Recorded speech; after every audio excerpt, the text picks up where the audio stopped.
Operation സിന്ദൂറിന് പിന്നാലെ പ്രതിരോധ രംഗം കൂടുതൽ ശക്തമാക്കുവാനുള്ള നീക്കങ്ങളുമായി ഇന്ത്യ. ശത്രുരാജ്യങ്ങൾക്ക് മുകളിൽ ആഴത്തിൽ നിരന്തരമായി നിരീക്ഷണം നടത്തുന്നതിനായി 2029 52 ഉപഗ്രഹങ്ങൾ വിക്ഷേപിക്കുവാനാണ് ഇന്ത്യ ലക്ഷ്യമിടുന്നത്. 29,968 കോടി രൂപയ്ക്കാണ് സ്പേസ് ബേസ്ഡ് സർവൈലൻസിന്റെ മൂന്നാം ഘട്ടം പ്രധാനമന്ത്രിയുടെ നേതൃത്വത്തിലുള്ള സുരക്ഷാകാര്യ ക്യാബിനറ്റ് സമിതി കഴിഞ്ഞ ഒക്ടോബറിൽ അനുമതി നൽകിയത്.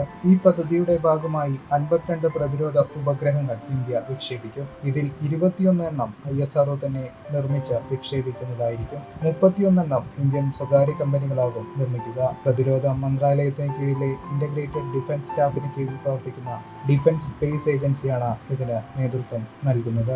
SBS-3 പദ്ധതിയിലെ ആദ്യ ഉപഗ്രഹം അടുത്ത വർഷം ഏപ്രിലിൽ വിക്ഷേപിക്കും. 2029 അവസാനത്തോടെ മുഴുവൻ ഉപഗ്രഹങ്ങളും വിക്ഷേപിക്കുമെന്ന് ടൈംസ് ഓഫ് ഇന്ത്യ റിപ്പോർട്ട് ചെയ്യുന്നു. ഉപഗ്രഹങ്ങളുടെ വിക്ഷേപണത്തോടെ ചൈനയുടെയും പാകിസ്ഥാന്റെയും ഭൂപ്രദേശങ്ങളിൽ വലിയൊരു പങ്കും ഇന്ത്യൻ സമുദ്രമേഖലയിൽ നിരീക്ഷണ പരിധിയിൽ കൊണ്ടുവരാൻ ഇന്ത്യക്ക് സാധിക്കും. ഉപഗ്രഹങ്ങൾക്ക് പുറമെ സ്ട്രാറ്റോസ്ഫിയറിൽ നിന്നും നിരീക്ഷണങ്ങൾ നടത്തുന്നതിനായി 3 ഹാപ്സ് വിമാനങ്ങളും ഇന്ത്യ വൈകാതെ സ്വന്തമാക്കും. അതേസമയം ഉപഗ്രഹങ്ങളെ തകർക്കുന്നതിനുള്ള മിസൈലുകളും ലേസർ ആയുധങ്ങളുമാണ് ചൈന നിലവിൽ വികസിപ്പിക്കുന്നത്.